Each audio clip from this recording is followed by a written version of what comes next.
Nangako naman ang Philippine Tennis Association o PhilTA na hindi ito ang huling pagkakataon na magkaroon ng WTA-sanctioned event sa Pilipinas. Ang detalye sa sentro ng balita ni Paolo Salamati.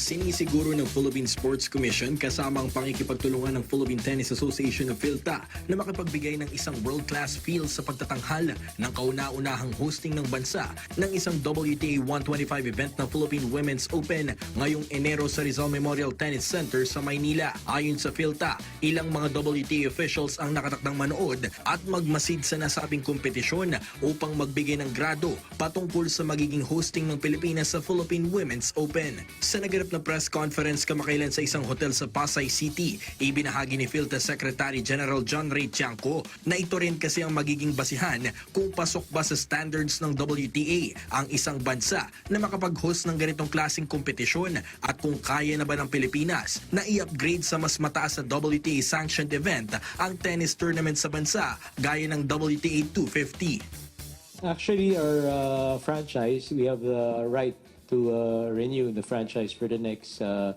more years for 125. So we're just thinking if we do better, then we can actually upgrade if we can meet the requirements. Iginit din ni Tiangco na kumpiyansa siya sa kolaborasyon ng kanilang pamunuan at ng PSC tungo sa layuning maging successful at makapagbigay ng kakaibang experience para sa lahat ng mga atletang lalahok mula sa iba't ibang bansa at mga manonood sa mismong venue.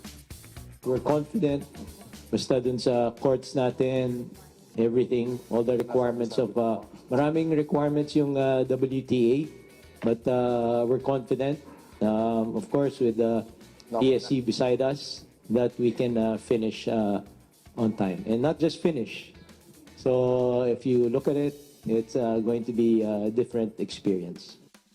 Inaasahang libo-libong mga Filipino tennis fans ang magsisidagsaan sa Rizal Memorial Tennis Center sa Maynila upang masaksihan ang historical event na lalahukan ng mga ilang tennis stars sa buong mundo mula January 26 hanggang 31. Paulo Salamatin para sa atletang Pilipino, para sa bagong Pilipinas.